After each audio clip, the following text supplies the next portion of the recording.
Friends, welcome to your Espal news. और इसमें लेके आया हूँ आपके लिए रेलवे एनटीपीसी के लिए बहुत ही अच्छे क्वेश्चन। ठीक है, और ऐसे क्वेश्चन आपको रोजाना डेली मिलेंगे यहाँ पर। और एक बात मैं आपको बता दूँ यहाँ पर कि आपको प्रत्येक न्यूज़ जो आपके लिए इम्पोर्टेंट है वो मैं आपको रोज़ डेली यहाँ पर देता हूँ।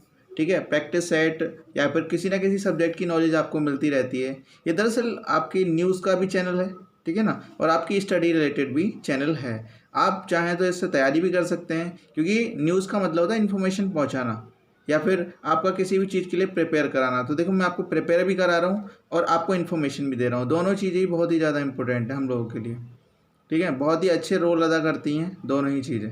ठीक है, तो पहला क्वेश्चन हम लोगों के सामने क्या है, दो संख्याओं का गुणनफल कितना है।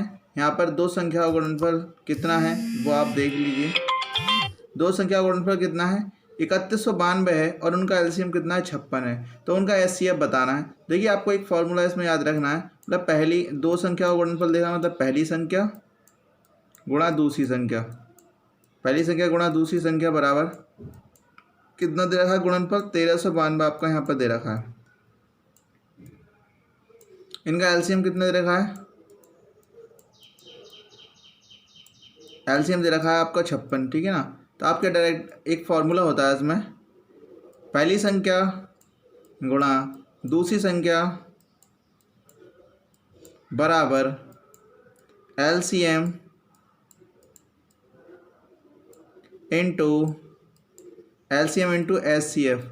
यहाँ पे आपका ये पूरा फार्मूला होता है, एंड एलसीएम इंटू एचसीएफ, ये आपका फार्मूला होता है। तो देखिए, इन दोनों गुणनफल तो दे रखा है, कितना दे रखा है, 1392। ठीक है, और आपको निकालना क्या, यहाँ पे पूछा गया एचसीएफ क्या होगा। तो एलसीएम ये रहा आपका, जो ये गुणा में इधर आके किस में हो जाएगा, भाग में। तो आप डायरेक्टली भाग कर देंगे इसे, 56 से करेंगे भाग, किससे, 1392 को डायरेक्टली आप भाग करेंगे तो कितना आएगा आपका, 57 बार ये कटेगा यहाँ पर। ठीक है ना, कितनी बार, 57 बार। तो आपका आंसर कितना बनेगा, आपका डी आंसर बिल्कुल सही आंसर बनेगा। ठीक है, ओके। तो एक दूसरा क्वेश्चन जो आपका ये रीजनिंग का है, और टाइगर को REGIT से कोडबद्ध किया जाता है। ठीक है ना, ठीक है ना, इसमें क्या करेगा, RGI इस तरीके से कोडबद्ध किया जाता है, बहुत बढ़िया। ठीक है, और इसमें बोला है कि लियोपार्ड को क्या कोड उसका बनेगा। ठीक है ना, देखिए अब मैं आपको बता के दिखा दे रहा हूँ। ये रहा आपका टाइगर, टाइगर रहा ये। ठीक है ना, टाइगर को क्या लिखेंगे हम, अब जैसे मान के चलना ये टी है, टी आपका लास्ट में पहुंच गया, देखो टी आपका यहाँ पर आ गया। ऐसे ही जो आई है आपका, ठीक है ना, वो आई यहाँ पर पहुंच गया। ठीक है, जी जो है वो बीच के बीच में रह गया आपका। ठीक है, ये वाला आर जो है सबसे इधर पहुंच गया, मतलब आर ये रहा। ई जो है देखो वो आपका यहाँ पे पहुंच गया। ऐसे ही इसमें देखना है आपको, इसमें क्या बनेगा।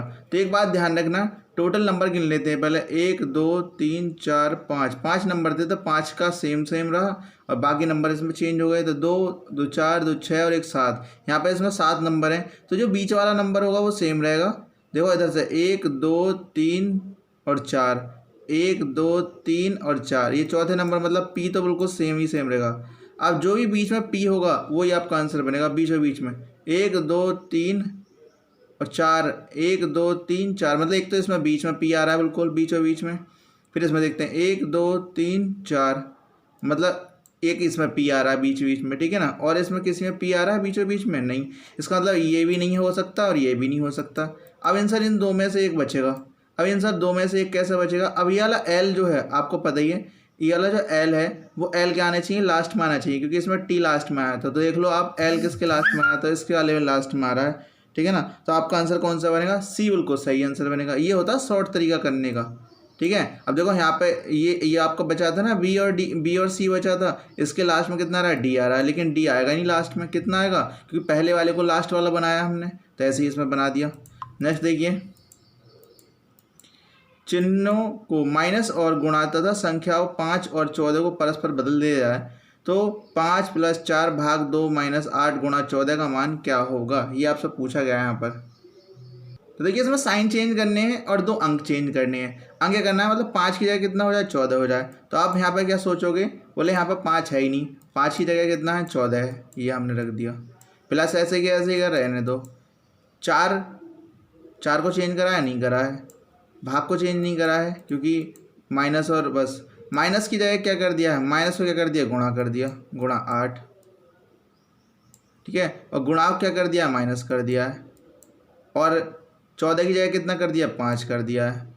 तो ये आपकी संख्या बनेगी 14 + 5 भाग 2 गुणा 8 - 5। अब इसका आंसर आपको कितना बनेगा वो आपको पता करना है। तो देखिए सबसे पहले करते हैं भाग इसमें, तो 2 दूनी 4, ठीक है, 2 दूनी 4 आपका हो गया। तो सबसे पहले भी क्या होगा, सब्ट्रैक्शन होगा, मतलब एडिशन होगा। 4 और 2 16, 16 में से 5 गए, कितने बचे आपके यहाँ पर, 16 में से 5 गए, 1 मिनट, 4 और 2 14 है ना आपके यहाँ पर, ठीक है ना। 14 में 4 हैं, ये भाग 2 हैं, गुणा 8 है, सही है आपका। लेकिन अभी क्या है, मल्टीप्लिकेशन भी तो रह गया था, इन दोनों का मल्टीप्लिकेशन भी तो होगा। तो 8 दूनी कितने होंगे, 16, ठीक है ना। 16 और 4 को अगर जोड़ा आपने, 16 और 14 को जोड़ा तो वो कितने बने, 30, और 30 में से 5 गए तो कितना बना, 25। आपका बिल्कुल सही आंसर बनेगा यहाँ पर। कितना आंसर बनेगा आपका, 25 बिल्कुल सही आंसर बनेगा। इसका मतलब सी आंसर बिल्कुल सही है। नेक्स्ट क्वेश्चन देखिए, यदि विकल्पों में से वह, ये आपका रीनियर क्वेश्चन है, वह जोड़ी चुने जो पहले दिए गए जोड़ी के शब्दों की भांति आपस में संबंधित हैं, वो जोड़ी आप चुने यहाँ पर, ठीक है, वो पूछा गया है। तो चढ़ना पेड़, मतलब पेड़ पर चढ़ाया जाता है, ठीक है, बहुत बढ़िया। अब खेना जलयान, उदय शिखर, आरोहण चट्टान, या सचिका उंगली, इनमें से आपको बताना कौन सा आंसर आपका बनेगा। आपका इसमें आंसर देखिए, आरोही जो होते हैं वो चढ़ते हैं, तो आरोहण और चट्टान, ठीक है ना, हमें करते हैं चढ़ते हैं कहीं पर भी चट्टान के ऊपर जाके, तो ऐसे ही है ये। रीमा एक तस्वीर की तरफ संकेत करते हुए कहती है कि वह मेरे पुत्र के दादा की एकमात्र बहू के पिता का पिता है, वह रीमा से किस प्रकार संबंधित है। तो किस प्रकार से, देखिए इसका बनाते हैं हम लोग। रीमा एक तस्वीर की तरफ संकेत करती हुई कहती है कि वह मेरे पुत्र के, तो वह मेरे पुत्र के, तो ये रही रीमा, ठीक है ना, वह मेरे पुत्र के, ये रहा इनका पुत्र,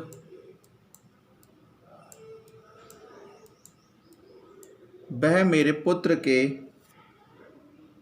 दादा, वह मेरे पुत्र के दादा, मतलब इनके कौन हुआ, ससुर हो गई, ठीक है ना, दादा। और दादा की कौन है, बहू, दादा की बहू तो यही बनेंगी ना, एकमात्र पुत्र है इनका, कोई दूसरा पुत्र भी नहीं है। उनके जो दादा हैं उनकी बहू कौन बनी, रीमा बनी, ठीक है ना। का पिता, मतलब अब रीमा का पिता, ये रहा पिता, ठीक है ना, रीमा का पिता, वह रीमा से किस प्रकार संबंधित होगा, पिता का पिता, इसमें पूछा पिता का पिता यहाँ पे, तो पिताजी के पिताजी भी कौन होंगे, दादाजी होंगे, ठीक है ना। तो ये इनके कौन लगे, रीमा के, वो लगे दादाजी। कितना घुमा क्वेश्चन पूछा गया, लेकिन आंसर तब भी मिल गया। रीमा के कौन लगे, दादाजी लगे, ध्यान रखेंगे।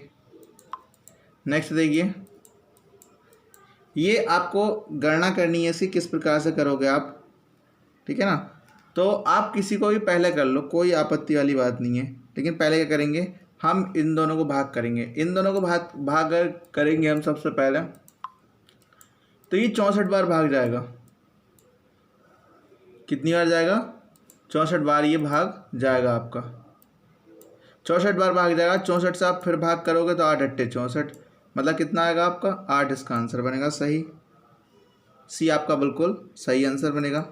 नेक्स्ट देखिए, w बराबर -2 और x बराबर 3, w बराबर कितना, -2, x बराबर 3, y बराबर 0, z बराबर -1/12। तो 2x यहाँ पे इसका मान पूछा है, बोले 2x, x की आप डायरेक्ट वैल्यू रखोगे तो 3, ठीक है, ब्रैकेट लगा दो। w की वैल्यू कितनी है यहाँ पर, w की वैल्यू है -2 माइनस z की वैल्यू कितनी है, -1/2 दे रखी है। प्लस में कहीं बाई नहीं दे रखा आपको, बाई इसमें कहीं नहीं दे रखा, तो वैल्यू क्यों दी है फिर, देखते हैं बाई कहीं दे रखा है नहीं दे रखा, मालूम पड़ी बीच में गड़बड़ हो जाए। w बराबर 6 जी, दे ही नहीं रखा है, ठीक है ना। तो डायरेक्टली सॉल्व करते हैं कैसे होगा ये, देखते हैं, ठीक है। तो 2 तिया कितने बनेंगे, 6 बनेंगे आपके। और यहाँ पर अगर आप एलसीएम लेंगे तो ये आपका 2 तो नीचे आ गया, और माइनस के 4 और माइनस का 1, मतलब ठीक है ना। एक मिनट, ये प्लस का 1 होगा ना आपका, माइनस माइनस प्लस हो जाएगा ना, क्योंकि माइनस का 1/2 तो पहले से ही है और अंदर भी क्या है, माइनस पहले से ही है डब्ल्यू के बाद में, तो इसलिए प्लस का 1/2 हो जाएगा। और यहाँ पर ये आपका जो मान अब अगर आप सॉल्व करोगे तो आपका ये आ जाएगा प्लस का 1। तो जब ये घटेगा इसमें तो 6 ये रहेगा, और माइनस का 3/2 आपका ये रहेगा। जब आप सॉल्व करोगे इसे तो 2 तिया कितने बनेंगे, 6, और 3 तिया कितने बनेंगे, 9, मतलब न माइनस का 9 इसमें बिल्कुल आंसर बनेगा ए बिल्कुल सही आंसर है आपका। नेक्स्ट देखिए, नीचे कुछ कथन और उनके कुछ निष्कर्ष दिए गए हैं। आपको दिए गए कथनों का सही मान पर चलना है, चाहे वे सामान्य तथ्य हों या फिर विभिन्न प्रकार के प्रतीत होते हों। फिर भी निर्णय कीजिए कौन सी या कौन से निष्कर्ष यहाँ पर दिया है। यदि सभी खिलाड़ी अपनी पूरी क्षमता से खेलते हैं तो उस मैच को जीत जाएंगे। हमने मैच जीत लिया है, अच्छा ठीक है। पहला कथन क्या है कि अगर खिलाड़ी अपनी पूरी क्षमता से खेलेंगे तो मैच जीत जाएंगे, और दूसरा कथन ये है कि हमने मैच जीत लिया है। अब निष्कर्ष सुनिए, 2 कथन और 2 निष्कर्ष दे रखे हैं इसमें। सभी खिलाड़ी अपनी पूरी क्षमता से खेलें, ठीक है। कुछ खिलाड़ी अपनी पूरी क्षमता से नहीं खेले, तो इसमें ये पूछ रहे हैं, बोले अगर इसमें कौन सा निष्कर्ष आपका सही बैठेगा। केवल निष्कर्ष सेकंड का अनुसरण करता है, केवल पहले का अनुसरण करता है, इसमें कौन सा आंसर आपका बनेगा। तो देखिए इसमें जो है सभी खिलाड़ी जो अपनी पूरी क्षमता से खेलेंगे, जब सभी खिलाड़ी अगर यहाँ पर खेल जाएंगे पूरी क्षमता से तो कुछ खिलाड़ियों का तो कोई बात ही नहीं आएगा, ठीक है ना। कुछ खिलाड़ी बेक्षमता से खेलेंगे, सभी में जब सभी आ गए इसमें तो ठीक है ना। तो केवल निष्कर्ष एक अनुसरण करता है, केवल निष्कर्ष एक अनुसरण करता है, ठीक है। नेक्स्ट देखिए आपका ट्रैक्टर, इसमें कह रहे हैं ट्रैक्टर को 14 लिखा जाता है और ट्रॉली को 14 लिखा जाता है, तो स्कूटर को क्या लिखेंगे। अब देखते हैं इसकी पहेली क्या है। बोले ट्रैक्टर को 14 किस प्रकार से लिखा जाता है और ट्रॉली को 14 किस प्रकार से लिखा जाता है, ठीक है। तो देखिए इसमें पहले ये सब गिन लो, यहाँ पर 1 2 3 4 5 6 7 कितने हैं सब, ये 7 हैं आपके टोटल, और 7 को 2 से मल्टीप्लाई करा कितना आया, 14 आया आपका, बहुत बढ़िया। ऐसे क्या 1 2 3 4, यहाँ पे भी 7 है और 7 को 2 से गुणा तो करा कितना आया, यहाँ पे 14 आया, ठीक है। कुल अक्षरों की संख्या है और 2 से गुणा कर दे रहे हैं, कुल 7 अक्षर है, 2 से गुणा किया तो आ गया आपका। स्कूटर में गिनते हैं 1 2 3 4 5 6 7 है यहाँ पर, और 7 की गुणा कितने से होगी, 2 से, तो आपका कितना आएगा 14। तो आपका यहाँ पे भी कितना आंसर बनेगा, 14 आंसर बनेगा, मतलब बी आंसर बिल्कुल सही है आपका। नेक्स्ट देखिए आपका 2 की घात 4 भाग 2 की घात -1, ठीक है ना। तो यहाँ पर आंसर कितना आएगा, जल्दी से हरिया, बहुत ही जल्दी आंसर देंगे। तो देखिए 2 की पावर 5 हो जाएगा, ये कूद के कहाँ चला जाएगा, ऊपर चला जाएगा, प्लस का हो जाएगा, इसमें जाकर छूट जाएगा। 2 की पावर 5 का मतलब होता है 32, इसका मतलब 32 आपका बिल्कुल सही आंसर बनेगा। नेक्स्ट क्वेश्चन देखें क्या इसमें बोला है। ये कह रहा है इसमें कि अभिव्यक्ति क्या है इसकी, ये आपसे पूछा गया है, ठीक है ना। तो सबसे बढ़िया बात बताता हूँ मैं इसको, जितने भी ऊपर बार, जितनी भी संख्या के ऊपर बार हो, पहले तो इस चीज़ को लिख लो, ठीक है ना। मान के चलना कितने के ऊपर बार है वो पहले लिख देते हैं यहाँ पर। तो आप लिखेंगे यहाँ पे 236। कितने के ऊपर बार नहीं है, 2 के ऊपर बार नहीं, वो घटा दो आप, ठीक है। और जितने के ऊपर बार है उतने 99 लगा दो, ठीक है ना। जितने के ऊपर बार है उतने लगाएंगे 99, ठीक है। और जितने के यहाँ पर जितने ऊपर बार नहीं उतने लगेंगे 0, मतलब 1 और 2, ये 2 0 आपके लगेंगे, 2 के ऊपर एक बार नहीं है और यहाँ पे 0 के ऊपर बार नहीं है। पॉइंट से दर की बात कर रहा हूँ मैं सिर्फ। तो 236 में से 202 मतलब 236 में 2 जाएंगे तो कितने बचेंगे, 234 बटे 234 बटे 99, 100 आपके यहाँ पर बचेंगे। इन्हें भी कर लो, डिवाइड कर लो, डिवाइड कर लो भाई, कितने आएंगे देखो ज़रा। अब सबसे बढ़िया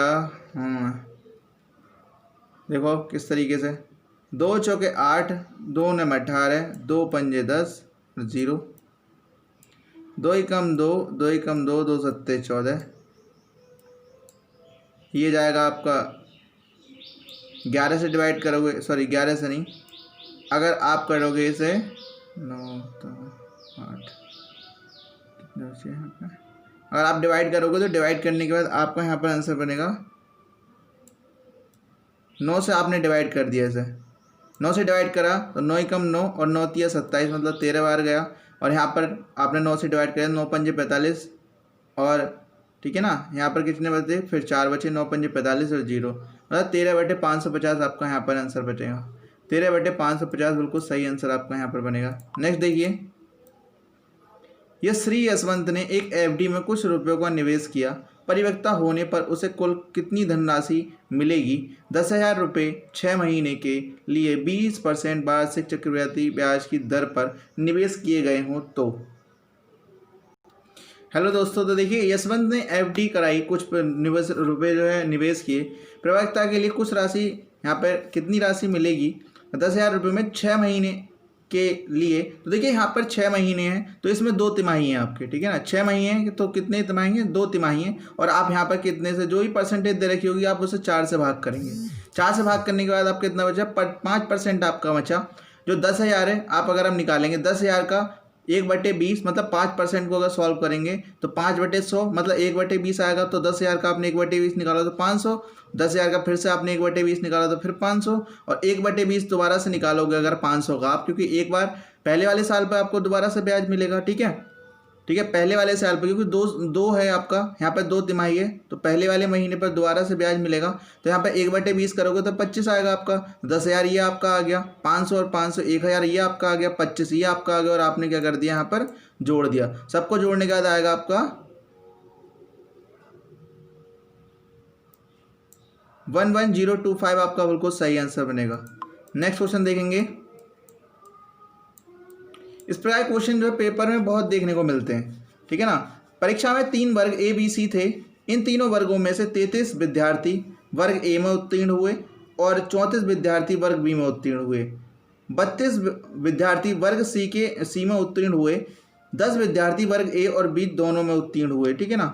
इसमें पूछा गया है कि 9 विद्यार्थी वर्ग ए और बी, वर्ग बी और सी वर्ग में उत्तीर्ण हुए, ठीक है, तो 8 विद्यार्थी वर्ग ए और बी में, ए और सी में उत्तीर्ण हुए। केवल किसी एक वर्ग में उत्तीर्ण होने वाले छात्र विद्यार्थियों की संख्या समान थी, यह प्रत्येक वर्ष के लिए कितनी थी?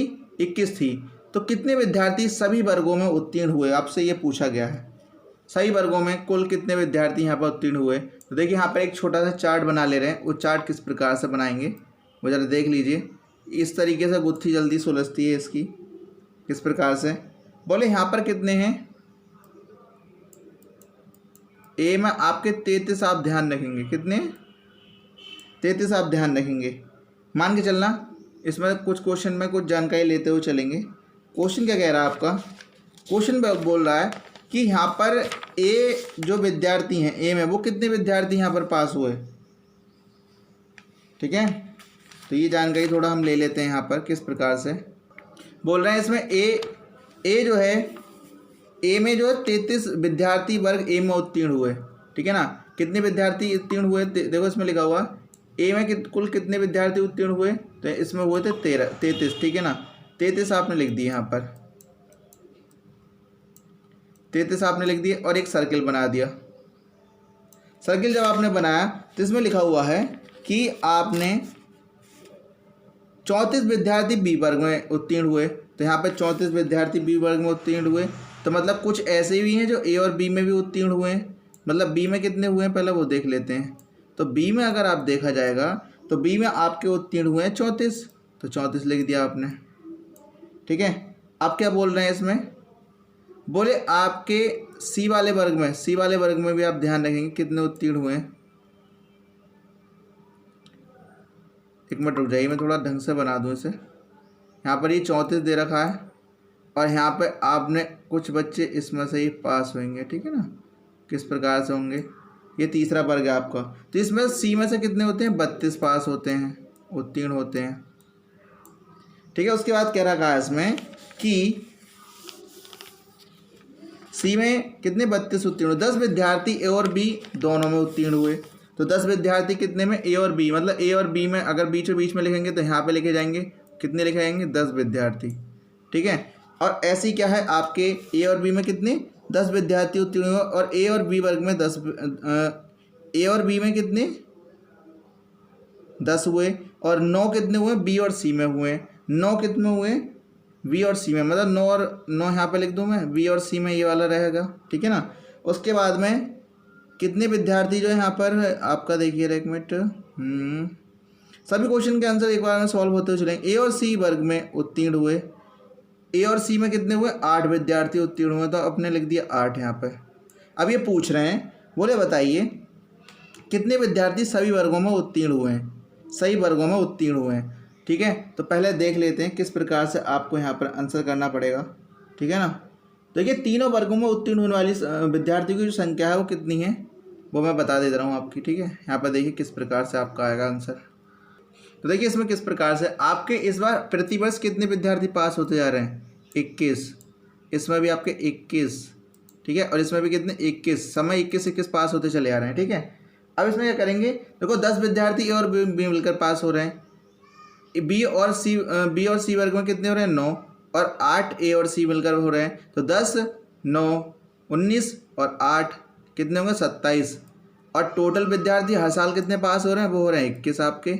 इसमें से घटा दो 27 में, तो कितना बचा 6। तो यहाँ पर प्रति वर्ष कितने विद्यार्थी सही वर्गों में से उत्तीर्ण होंगे, वो होंगे आपके 6, जो यहाँ पे लिखे जाएंगे, कितने होंगे 6 आपके होंगे। तो इसमें आंसर कौन सा बनेगा, 6 आपका बिल्कुल सही आंसर बनेगा।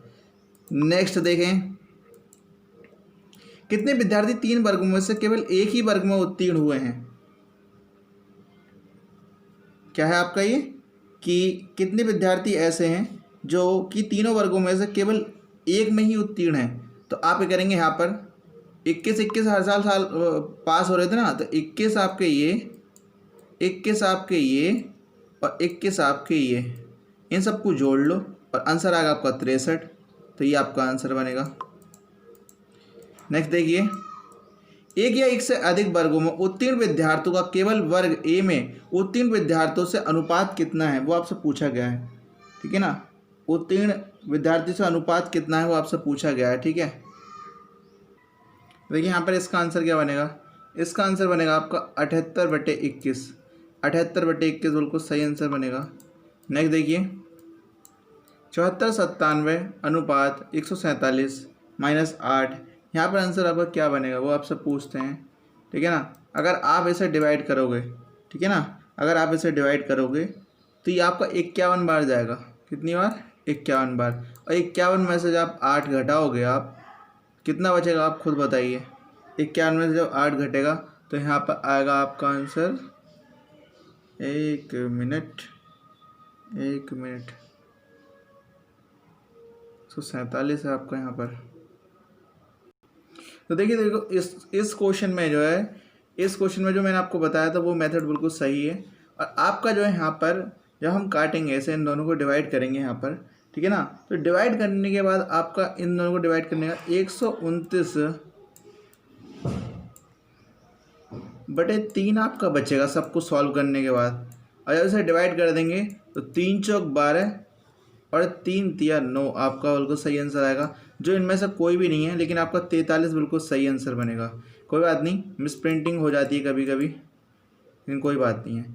एक जग में 2 छिद्र हैं, पहला छिद्र जग को 15 मिनट में खाली करता है, दूसरा छिद्र जग को 20 मिनट में खाली करता है। हिसाब पर एक निश्चित दर से हो रहा है, तो दोनों छिद्र के द्वारा जग कितनी देर में खाली हो जाएगा, ये क्वेश्चन का आंसर आपको बताना है। देखिए इस क्वेश्चन का सॉल्यूशन कैसा है, एक जग में छिद्र हैं, 2 छिद्र हैं, तो एक पहला 15 मिनट में और दूसरा जो है 20 मिनट में खाली करता है। तो यहाँ पर आपका एलसीएम लोगे तो 60 आएगा, 15 चौका 60, 20 तिया 60, 4 और 3 7, और 60 को जब 7 से हम भाग करेंगे यहाँ पर कितना आएगा 8 सही, 4/7 आपका बिल्कुल सही आंसर बनेगा, मतलब डी आंसर बिल्कुल सही आपका यहाँ पर बनेगा। ठीक है, ऐसे क्वेश्चन आपको रोजाना मिलते रहेंगे। और सुबह हमारी करंट अफेयर क्लास चलती है, स्पेशल करंट अफेयर क्लास। ठीक है ना, जिस टाइप के क्वेश्चन आपको यहाँ पर देखने को मिलेंगे, बढ़िया क्वेश्चन होते हैं और बहुत ही एक अच्छे लेवल के, जो आप प्रत्येक एग्जाम के लिए बहुत ही ज़्यादा महत्वपूर्ण है। देखिए यहाँ पर क्या है, यहाँ पर पूछा गया है कि एक डाटा सेट का प्रसारण 144 है तो मानक यहाँ पर क्या होगा, वो आपसे पूछा गया है। 144 है तो यहाँ पर मानक कितना होगा। देखिए आपको मानक अगर कभी निकालना हो तो आप ये करेंगे, जो आपका 144 है, ठीक है ना, मानक विचलन का ऐसा मान निकलता है कि 144/12, और 12 से जब आप भाग करोगे तो आपका कितना बनेगा, 12 बनेगा और प्लस का 12, ठीक है ना। तो आपका बी आंसर बिल्कुल सही है, प्लस माइनस का नहीं, प्लस का 12 आपका बनेगा।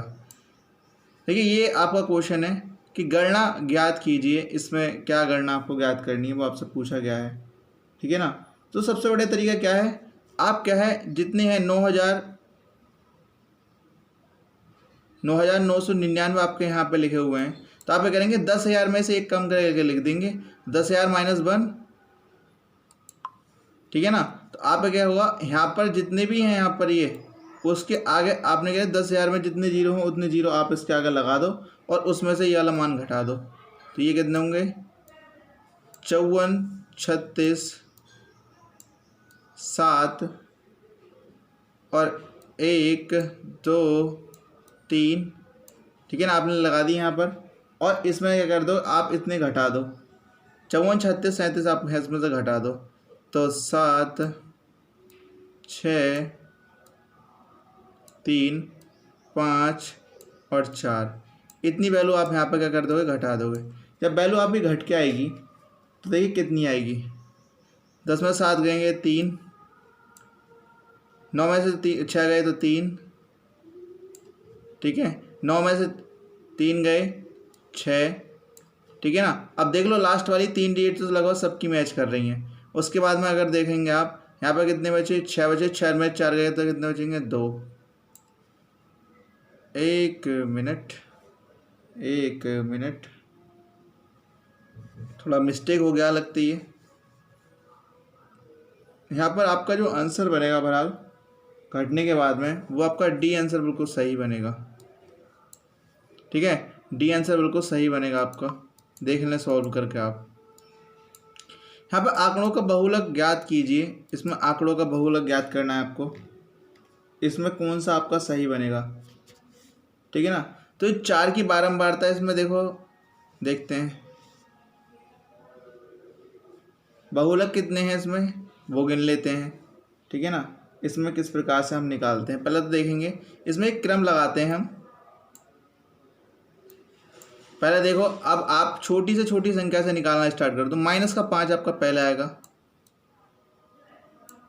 माइनस के 5 के बाद क्या आएगा आपका, माइनस का 3 आपका यहाँ पर आएगा, माइनस का 2 आएगा, ठीक है, 0 आएगा क्योंकि उससे कोई छोटा नंबर है नहीं। उसके बाद अब सब प्लस के नंबर चलेंगे इसमें, ठीक है ना। आपका 1 आएगा, कॉमा 4 आएगा, फिर कितना आएगा आपका, 4 आएगा, फिर कितना आएगा आपका, 5 आएगा, फिर उसके बाद आपका 7 आएगा, ठीक है। ये आपका यहाँ पर आएगा। आप देख लो टोटल गिन के देख लेते हैं, 1 2 3 4 5 6 7 8 9 और नंबर होने चाहिए 10, मतलब 1 4 हमने यहाँ पर 1 2 4 आ गए, सही है। 0 भी आपका आ गया, क्या रह गया, अभी आपका एक 10 नंबर रह गया 7 के बाद में। तो आपके कितने बने टोटल, ये n बराबर कितना हो गया, 10 आपके यहाँ पर बने। जब 10 आपके यहाँ पर बने तो आप क्या करेंगे, इसमें एक फॉर्मूला लगेंगे, क्योंकि n क्या है आपका 10 सम आ गया, जिसमें आप मध्य का वर्ग लगाते हैं, 1/2, 1/2 आपका लग गया। 1/2 के बाद में क्या लेंगे, n/2 वा पद, n/2 वा पद प्लस n+1/2 वा पद, मतलब n/2 प्लस 1 वा पद, ये आपको यहाँ पर लगाना है। अब देखो n/2 करोगे मतलब 1/2, और यहाँ पर n/2 करोगे तो 5वां पद, मतलब 10 को 2 से भाग करेंगे हम। यहाँ पर कितना रख दिया आपने, 10 रख दिया, n की जगह 2 पंजे 10। तब इसमें देखेंगे 5वां पद कौन सा, 1 2 3 4 5, तो 1 है, प्लस n+1 बटे मतलब n/2+1 छठा पद। छठा पद कौन सा देखिए 1 2 3 4 5 6 मतलब 4 है आपका यहाँ पर। ठीक है, अब क्या करेंगे हम इसमें अंदर जो है इसकी मल्टीप्लाई कर देंगे। इसमें अंदर मल्टीप्लाई करेंगे तो इसका 1/2 तो यही रहेगा, और जब इसे डिवाइड करेगा ये 2 तो यहाँ पर 2 आपका बनेगा, तो आपका बनेगा ये वाला। एलसीएम लेंगे आप, 2 आपका एलसीएम आएगा और एक आपका आ जाएगा 2 दूनी 4 1 5/2। 5/2 को जब भाग करेंगे आप तो कितना आपका आंसर बनेगा इसमें 2.5 आपका बिल्कुल सही आंसर बनेगा। और यहाँ पर क्या है आपने गलत आंसर दे रखे हैं यहाँ की, कोई बात नहीं है, तो आपका आंसर कितना बनना चाहिए 2.5 आपका बिल्कुल सही आंसर बनेगा। ध्यान रखेंगे, कोई बात नहीं ऑप्शन गलत हो सकते हैं लेकिन हम गलत नहीं हो सकते। ठीक है, ध्यान रखेंगे हमेशा। नेक्स्ट क्वेश्चन देखिए,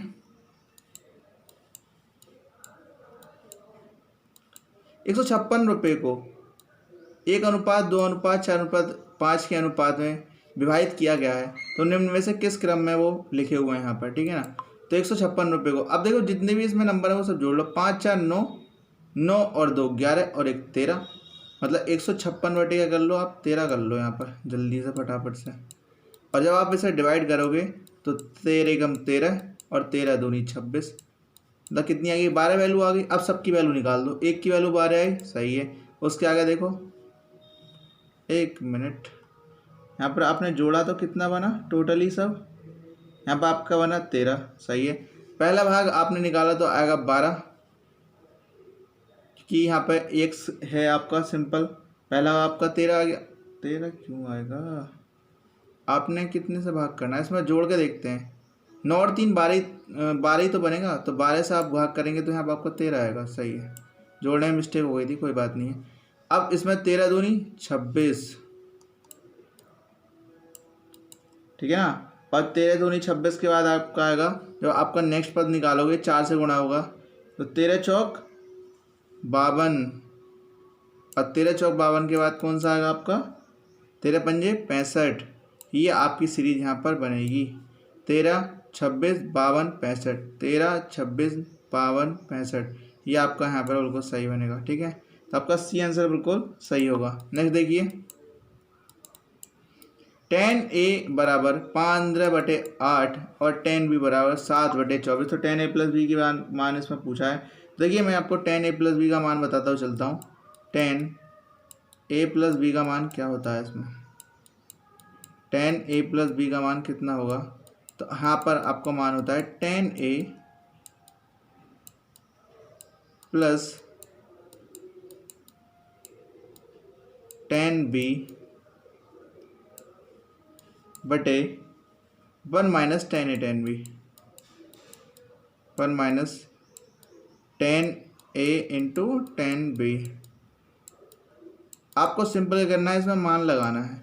अब आप ऊपर मान लगाओगे तो इसमें आपका बनेगा 15/8 + 7/24, और यहाँ पर सिर्फ आपका 1 - 15/8 गुणा 7/24, यही तो आपका बनेगा यहाँ पर। अब यहाँ पर दो ही चीज़ें डिवाइड हो सकती हैं, 3 × 8 = 24 और 3 पंजे 15, इससे ज़्यादा कुछ भाग नहीं जा सकता। ठीक है, अब इसमें क्या करेंगे हम लेंगे एलसीएम। अब देखो चलते हैं इससे नेक्स्ट वाली लाइन में, यहाँ तक आपको समझ में आ गया होगा। देखिए इसमें किस प्रकार से आपको करना है, जब आप इसे सॉल्व करेंगे तो आपका यहाँ पर बचेगा 52/24 गुणा 64/29 आपका यहाँ पर बनेगा लास्ट में। तो आप सिंपल ही से कर लोगे तो आपका आएगा 4 से 16 बटे 27, आपका बिल्कुल 87 बिल्कुल सही आंसर बनेगा, मतलब आपका ए आंसर बिल्कुल सही बनेगा इसमें। ठीक है ना, नेक्स्ट देखते हैं आपका यहाँ पर 9 सेंटीमीटर लंबाई और 6 सेंटीमीटर चौड़ाई वाले एक आयत के विकर्ण की लंबाई ज्ञात कीजिए। तो आयत के विकर्ण की आपको कभी भी लंबाई निकालनी है तो आपको फॉर्मूला याद रखने पड़ेगा। यहाँ पर जो भी दे रखी है लंबाई और चौड़ाई उनका स्क्वायर करके इसमें जोड़ देंगे अंडर रूट में, ठीक है ना। तो आपको क्या करना है, 9 का स्क्वायर आपको करना है यहाँ पर, ठीक है। और ये आपका 6 का स्क्वायर आपको करना है। 9 का स्क्वायर बनेगा 81, 6 का स्क्वायर बनेगा 36, इन दोनों को जोड़ लो। 6 और 1 कितना बनेगा 7 और 8 3 कितना बनेगा 11, मतलब 117 आपका यहाँ पर आएगा, ठीक है ना। और 13 नंबर 117 होते हैं आपके। जब आप सॉल्व करोगे तो 3 बाहर निकल के आएगा और 13 अंदर रह जाएंगे, मतलब 3√13 आपका बिल्कुल सही आंसर बनेगा। यहाँ पर दिए गए विकल्पों में वह जोड़ी चुने जो पहले दिए गए जोड़ों के शब्दों से उसी प्रकार से जो है यहाँ पर मेल खाती। फेफड़ा मानव, जब फेफड़ा जो है मानव में पाया जाता है तो गलफड़े किस में होते हैं, तो गलफड़े आपके मछली में होते हैं। ध्यान रखेंगे, ये तो छोटा सा क्वेश्चन है, कोई खास कोई भारी क्वेश्चन नहीं है आपका यहाँ पर, ठीक है। नेक्स्ट क्वेश्चन देखेंगे आप,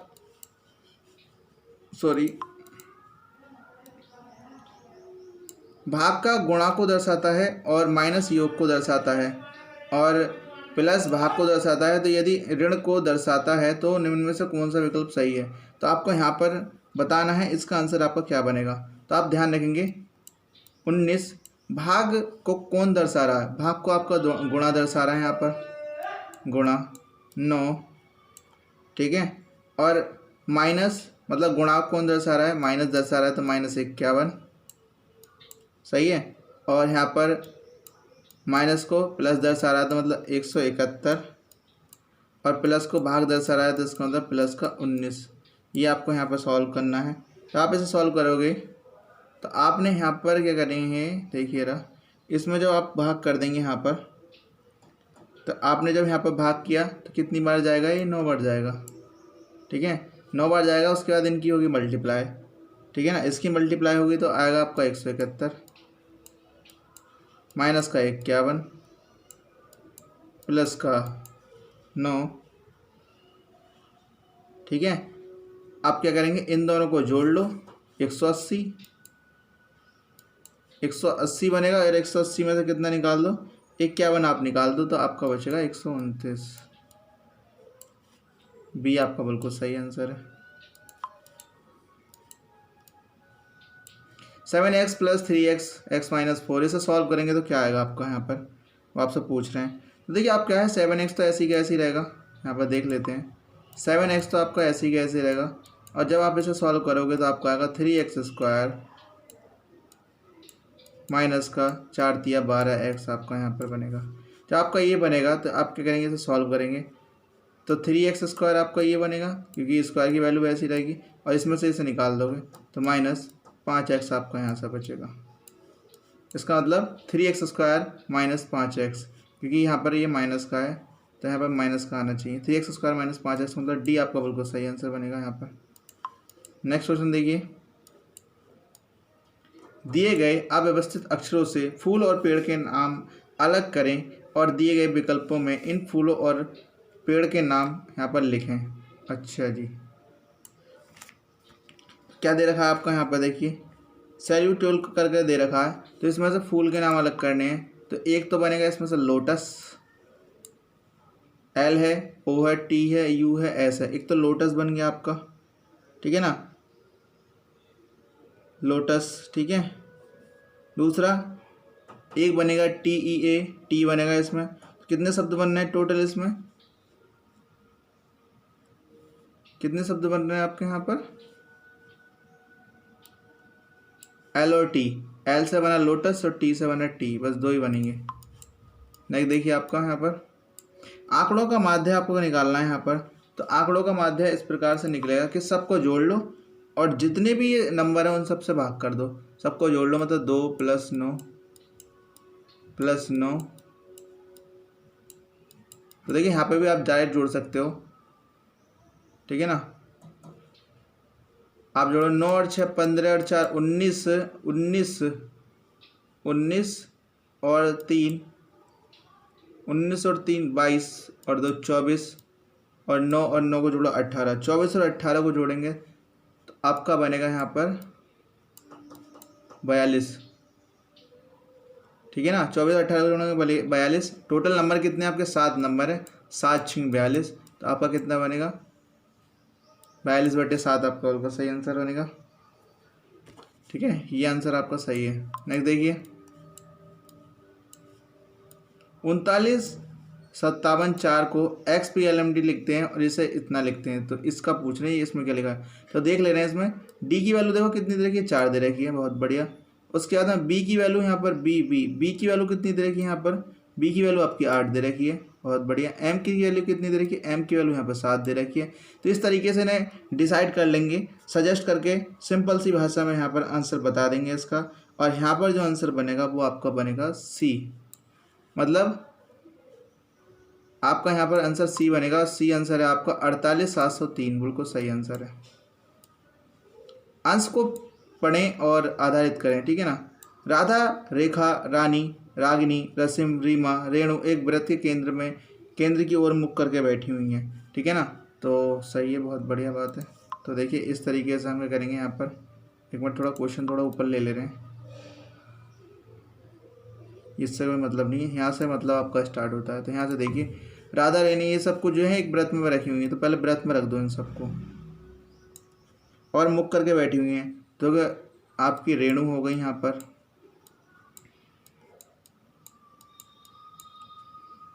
ठीक है। ये रही आपकी रेखा यहाँ पर, ठीक है। ये रही रस्म या रश्मि आप कह लो, ठीक है ना। ये रही आपकी राधा यहाँ पर, सब केंद्र की ओर मुंह करके बैठी हुई हैं। ये रही आपकी रागिनी,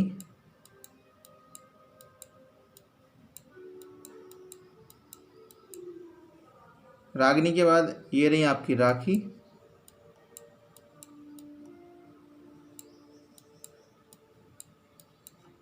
और राखी के बाद आपकी रही है रीमा। तो ये आपकी यहाँ पर रही इतनी सारी जने, ठीक है ना। ओके, अभी सब केंद्र की ओर मुंह करके बैठी हुई हैं,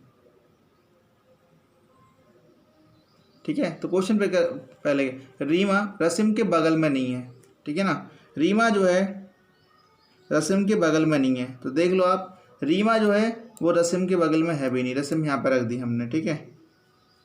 ओके, उसके बाद में कह रहे हैं, बोले जो है रागिनी के बाएं दूसरे स्थान पर रीमा बैठी है।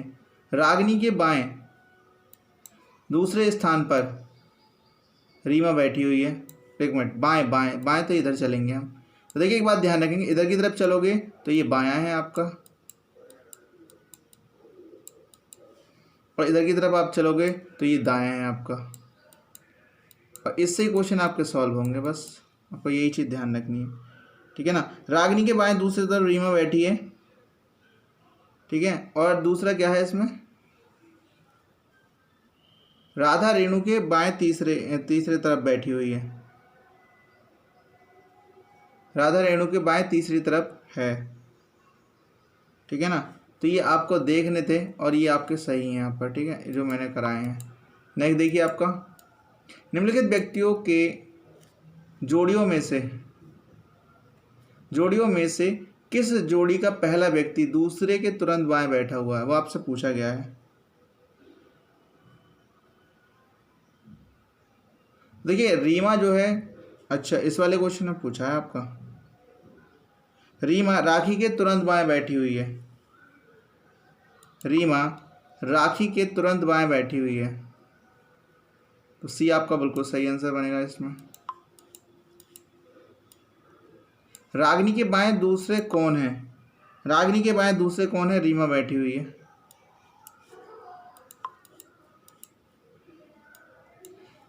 निम्नलिखित में समूह से पहला व्यक्ति अन्य दो व्यक्तियों के बीच बैठा हुआ है, तो वो कौन सा है, क्या कंडीशन इसमें बनेगी। तो राखी रीमा और रागिनी के बीच में बैठी हुई है।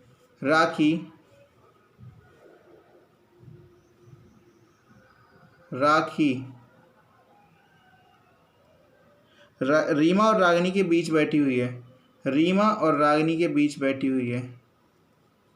यहाँ पे ये सही बनेगा।